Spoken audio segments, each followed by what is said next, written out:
What's up, everybody? We're back. I've been writing for a year and 2 months, so I'm good enough to be critiquing anime. Like I actually have some writing skills. I'm not a dude that watch anime and just talk about it. Like writing is hard, so I can understand when anime creators, mangaka fumbled the bag, and I'm going to show you a big fumble in Naruto. Well, some of the greatest fumbles in all of anime, I should say. So we're gonna start with the romance first, because that's what I was thinking about while I was taking a shit, okay? So we have the Naruto Hinata pairing. I do not like this pairing at all. It's basically Sakura being Hinata for Naruto for Sasuke. If you get what I'm trying to say, Hinata and Sakura are basically the same. They simp over a love interest. I don't like that. It's probably because the fandom, they love the dynamics. Is probably why he did that. I don't know what he was thinking, but it was terrible. I think the perfect couple in the entire Naruto verse would have been Hinata and Sasuke. Why? I'm not just saying this because I like the characters. I'm saying it because it makes sense. So that's what I'm gonna tell you today. So first off, Sasuke and Hinata are quiet characters. They don't need to talk, they just need to be next to each other and they're having a fantastic time, right? And that's not the only big point. Sasuke gets consumed by hatred, you know what I'm saying? And Hinata is very kind, you know what I'm saying? If someone was to bring Sasuke back to the village, Hinata is literally the best character to bring Sasuke back to the village. Because one, he wouldn't find her annoying because she's not loud like Naruto or Sasuke. Not Naruto or Sasuke. Naruto or Sakura. You know what I'm saying? She can bring him back with her kindness. She's not annoying. He will actually like Hinata. You know what I'm saying? But she's so invisible that he didn't even notice her. You know what I'm saying? Like, if she were to actually put herself out there for Sasuke, I'm pretty sure this man will come back pretty easy compared to Sakura. You know what I'm saying? Shit, he almost killed Sakura so many times. There ain't no way in hell this nigga Sasuke would kill Hinata. You know what I'm saying? They say in the manga Sasuke and Sakura actually had some kind of feelings for each other. But if you just swapped Hinata with Sakura, there ain't no way, boy, this nigga is leaving the village. There's no way. So, and why I choose the Naruto Sakura pairing, right? They're both loud, you know what I'm saying? And Sakura's, that's a good thing, right? They're both loud. And Sakura's like a headstrong kind of woman, you know what I'm saying? Like the Tamari, you know what I'm saying? Headstrong. And this nigga, they're both like stubborn. And this is why it's a good pairing, because we're gonna talk about the Boruto universe. First off, Boruto will not be acting like a spoiled brat with Sakura as his mother instead of Hinata. Hinata's too gentle, you get me? She'll have Naruto actually interact with the kids. There ain't no way she just gonna sit there and let this Naruto be a deadbeat. There's no fucking way. You get what I'm saying? And Naruto actually had feelings for Sakura at first. Just because the fandom basically wanted Naruto with Hinata is basically why he did that. But Naruto and Sakura makes sense. It was built up from the start that Naruto liked his Sakura. You know what I'm saying? So it would have worked. You know what I'm saying? There was no reason for Sakura to really like Sasuke, to be honest. Just because he's cool or something. But Sakura and Naruto has like the best dynamic. You can think about it, about the better version of that. Yuji and Nobara from JJK is a way better version than Naruto and Sasuke. Not Sasuke. Naruto and Sakura. I'm going to do some JJK spoilers here. If you haven't watched season 2, get the fuck out of here right now. I give you 5 seconds. 1, 2, 3, 4, 5. So I rewatched season 1 of JJK like a few weeks ago. It's a great season. I think it's the best season. People gonna be like season 3 just because of the fights. Fuck no, nigga. From a writing perspective, season 1 is the best. Season half of season 2 is the second best because once you get towards the end, it becomes like season 3. So you see from the start that Nobara and Yuji are compatible. It ain't even a romance, right? Like their friendship is so fucking close, nigga. Some people think Yuji's best friend is Megami. No, it's not. It's Nobara. That's exactly why Gege, whatever that nigga name, killed her off, right? She was part of his inciting incident of how he changed his whole behavior. He was like this happy-go-lucky kind of nigga. But once Nobara died, this nigga entire character changed. That's great writing right there. He know what he was doing with that. You know what I'm saying? Like, these niggas was best friends. They hung out a lot, bro. They could never be like romance. But if they were to be romance, Yuji and Nobara would make more sense compared to any other dynamic they would have tried to put in there. So that's my take on the romance between the main characters in Naruto. Now we're gonna talk about potential, and we're going back to Sakura. Right? I've been thinking about this shit for hours. So we're going back to Sakura, right? Her whole personality, even Naruto, that's what kind of pisses me off about both characters. Her whole personality is based around one person. That's not necessarily a bad thing when it's actually a fucking family member. We've seen this trope so many times that it gets annoying. It's never really about bringing like a brother back, a sister back. It's always like some kind of love interest or a friend. You know what I'm saying? But Sakura, her whole personality based on Sasuke. She has so many chances where we'll be like, wait, Sakura's about to change. Because I rewatched part 1 Naruto a few years ago, then I rewatched it again, just kinda rewatched it again this year. So I'm rewatching it. Sakura, my favorite moment Sakura has ever done was her in the Force of Death, and she cut her hair with the kunai. You know what I'm saying? And one of my favorite moments is her versus niggas clown on that fight. It's top 5 fight in Naruto for me. I don't care what anyone says. But her first chance to change was when Naruto was pretending to be Sasuke while they were at the bench, right? Then he had to go like take a shit or something. Then the real Sasuke came over. Then basically Sakura was talking shit about how Naruto's an orphan while Sasuke's an orphan. Then Sasuke being a goat, honestly my favorite character in all of Naruto in part 1. That's my GOAT, by the way. I knew I liked him as a kid for a reason. Now, as an adult that I can break it down, he's still the fucking GOAT. Like, it ain't even biased. You know what I'm saying?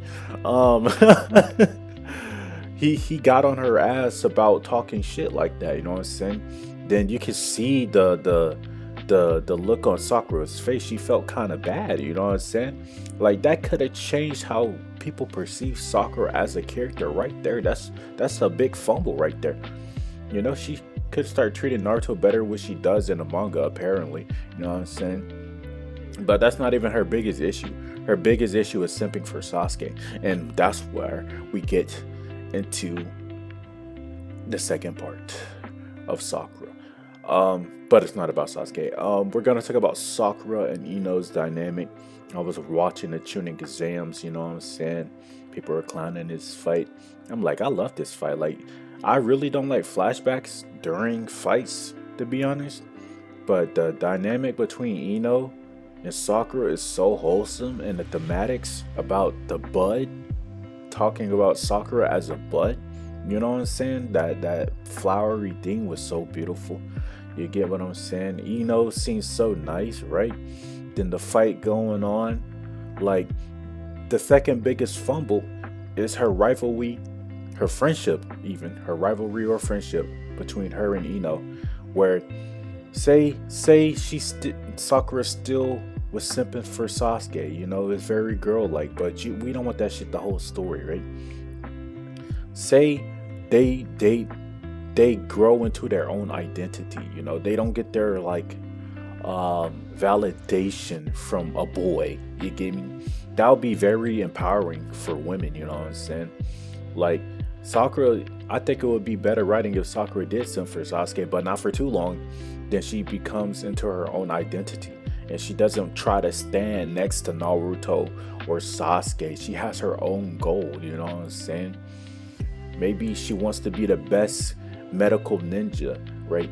And she doesn't become like a carbon copy of Tsunade, you know? They could have did so much for Sakura. This is the biggest fumble in all of anime history. Like Mikasa doesn't even have this much depth as Sakura could have had, you know what I'm saying?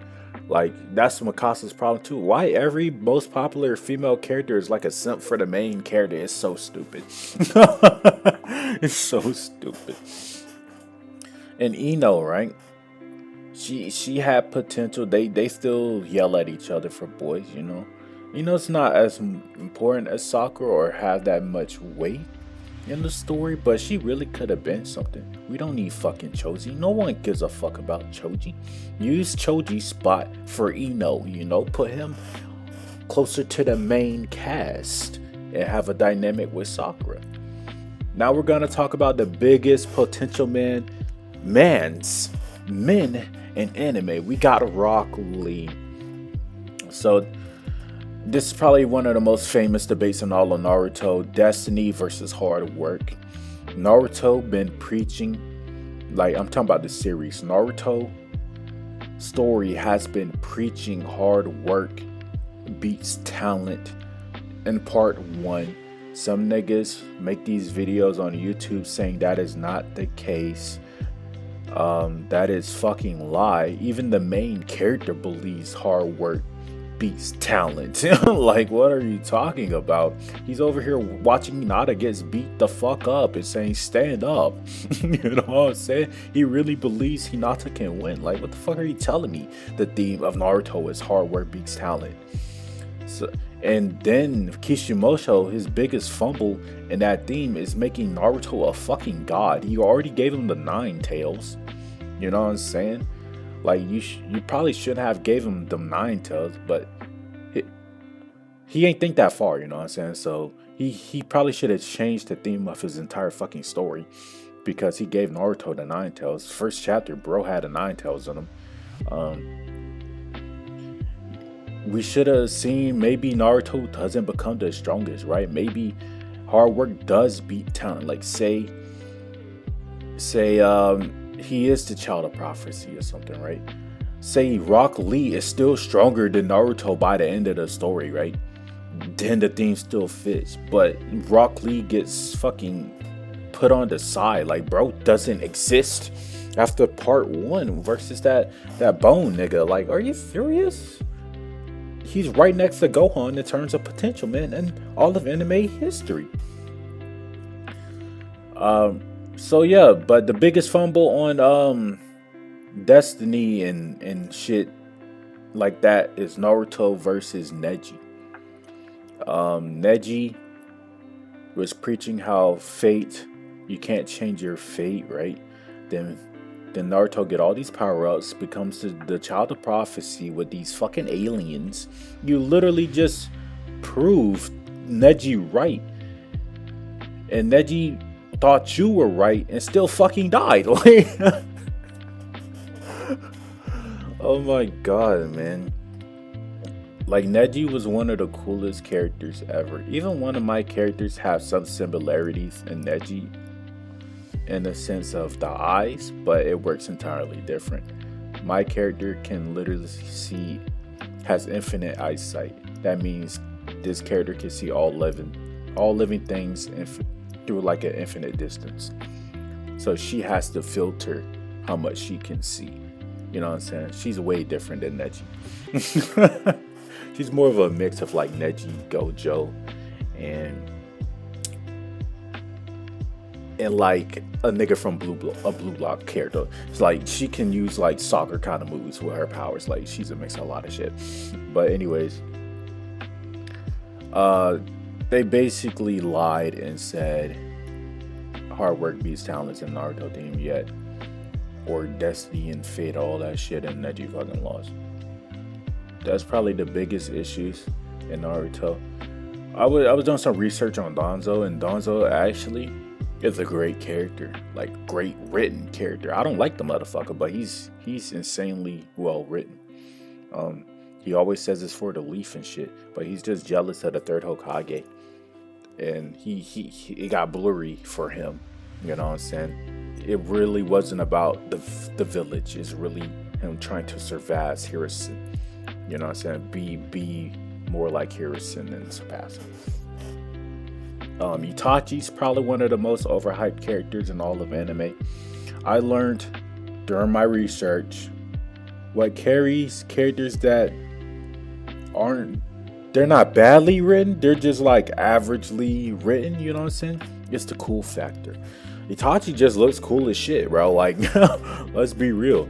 Like, even Itachi inspires some of my character. I'm like, what if I made a character kind of like Itachi, but actually well written? And that's one of my characters and one of my stories I'm writing right now. So, this character's kind of like a Itachi in a sense, but not a Itachi. This person doesn't do the bad shit they do to Sasuke, but basically to my main character is kind of like Itachi, but done better and different powers. Then we have Gojo. Gojo's pretty well written, even, well, he's not like peak writing, but he has that cool factor. If the guy didn't look cool, would you care? You know? But he's better written than Itachi.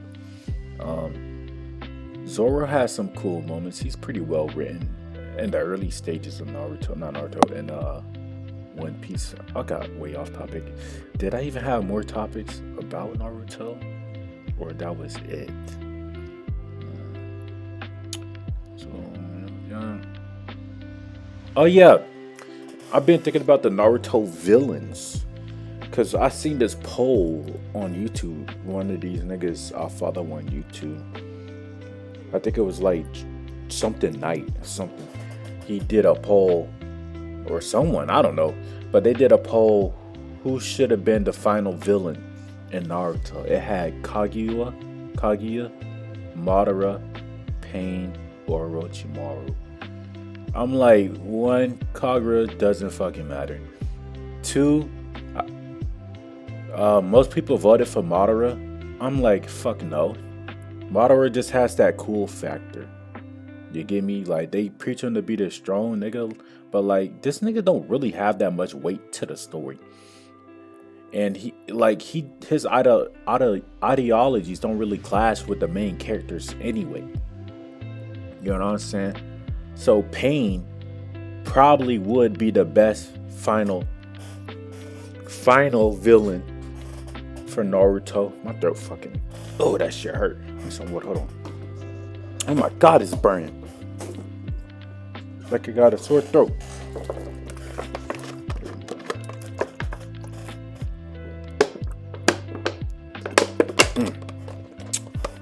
Pain makes the most sense as the final villain. But personally, I would want Orochimaru to be the final villain. Because how much Orochimaru has done throughout the whole story. You could have had these other villains. You could have had Pain the villain before Orochimaru. Orochimaru comes back and actually does something more destructive than Pain. Would make more sense. You already gassed up Orochimaru has been the strongest Sannin when Harrison. I forgot who trained these motherfuckers. But Orochimaru was a prodigy and probably the second strongest character in part 1 Naruto after Harrison. You know, Harrison, people hate on him, but I watched season 1. I'm like, Harrison ain't that bad. It's really just Shippuden that fucked him up. I didn't watch Shippuden, but like I seen clips of Shippuden that be like, okay, I see why niggas hate him. But like season 1, Harrison's actually a good guy. Like, I actually like Harrison, even though he's more of a exposition kind of character. He don't really have a personality until he fights Orochimaru. But yeah, I think Orochimaru for me should have been final villain in all of Naruto. Also, I think I didn't watch Shippuden like I said, but I watched a video on it. Konan should have beat this nigga Obito. This nigga Obito, like, he got plot armor. Even though Obito's the coolest looking character in Naruto to me, Even one of my characters in my story is inspired by Obito's Kamui. So in this story I'm writing, because Naruto is my favorite universe in fiction, they're probably One Piece. So I take some inspiration from Naruto mainly because I don't know what I can take from One Piece, but Naruto. So Kamui, one of my characters, basically has a phasing ability, but it's not as broken, and there's actually big consequences if he doesn't execute it properly. So he barely uses the ability. He's more of a like taijutsu kind of character, like a Rock Lee Madara. You know what I'm saying? So that's like a finisher ability. And my other character, that's based off Itachi, she basically has like the Byakugan, like I said, but it's way more broken in the sense that she can see infinite distance of all living things, but it's a big toll on her odds because one, she can't turn it off, it's always on, so she filters the world through life energy. So like she's definitely not fucking Neji or Hinata. I just made the powers more limits to it to make it not broken because I don't really like broken characters myself. And my other character, which is the mom, is basically like Law from One Piece, if I were to put it. Law from One Piece, but her ability goes 5-mile radius, can go in a 5-mile radius. And she can go through like these cracks in space and teleport, and anything inside she can control with her body. Like it's pretty broken, but she's the strongest character in the story. You know, I don't like writing weak ass female characters. We see that shit all the time. Damsels in distress, there ain't a single. I haven't wrote a single damsel in distress since I started writing a year or two ago. And I probably have more female characters than I have male characters in my stories.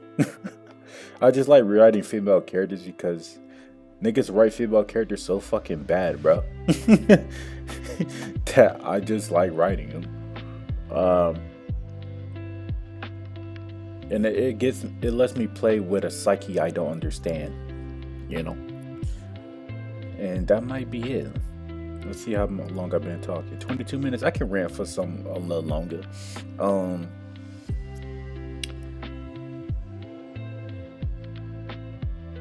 I think we might be good on there. I watched a video. Yeah, we're going on a rant. I watched a video on One Piece. This guy, he's a white jack dude that lives in Japan, I think. You probably, if you've seen the video, you'll know who I'm talking about. Well, this guy, he made a video. It was like an hour long or some shit. One of the best anime videos I watched. It was very entertaining, where he went over basically every arc of Naruto, not Naruto, and of One Piece, and came up with like these categories, right? And how formulaic One Piece is. Then I'm like, that's probably why I stopped watching One Piece without even knowing it. Cause like once we get after Dressrosa, I really stopped caring about One Piece. Like you could spoil me on One Piece, I really don't give a fuck. Dressrosa was my favorite arc in all of One Piece. It's not people's favorite, but it's the Marineford. And I also like the one, it's the most recent one with Kuma, you know what I'm saying? With the robot motherfucker, the scientist, the Albert Einstein looking ass nigga. That one, I really like that one too. But my favorite arcs of all of One Piece are the early arcs with Nami. Oh yeah, we're going on a rant. Oh my god, here we go. So my favorite part of One Piece is when it was, I think, who joined when did joining the straw hats order.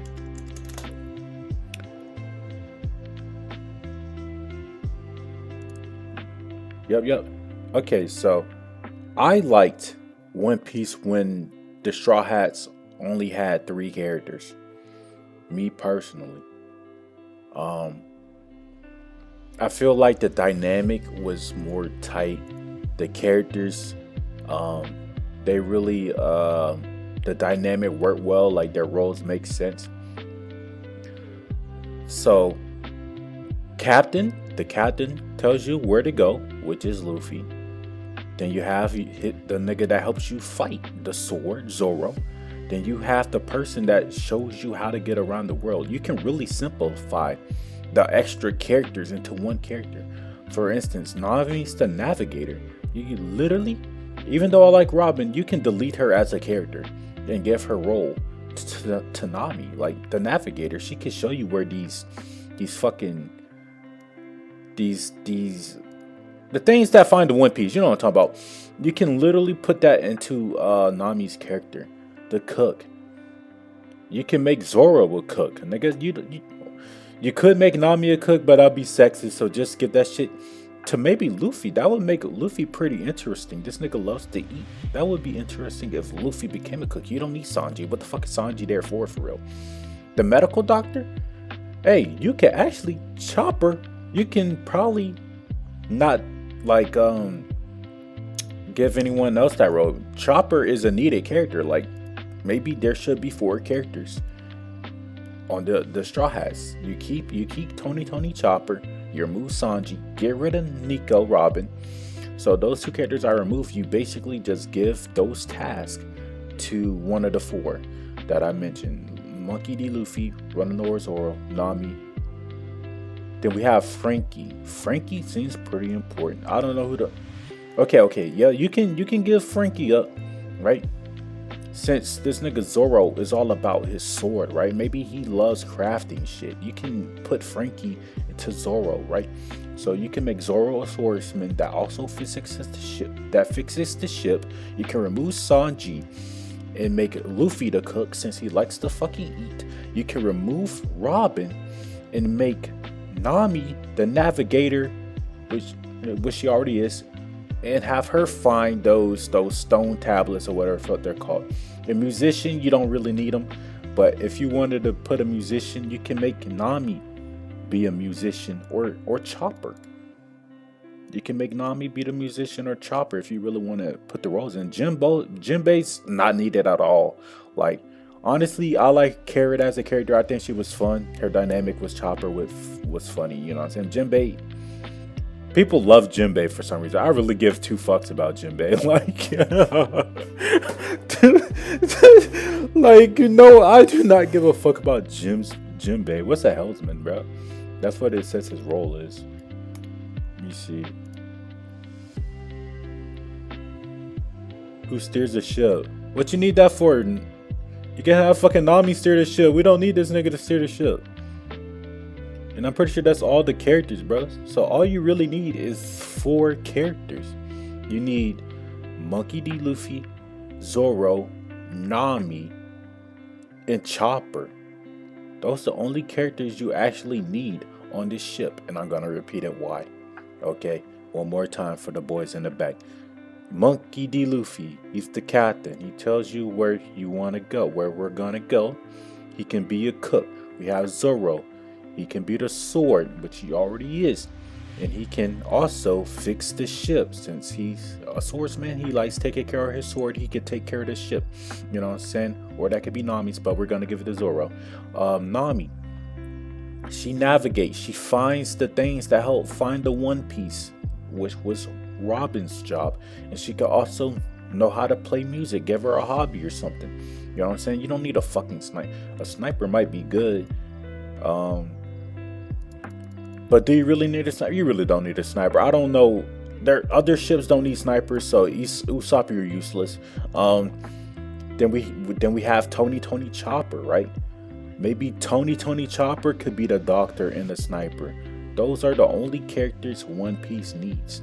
So I'm done with my rant now.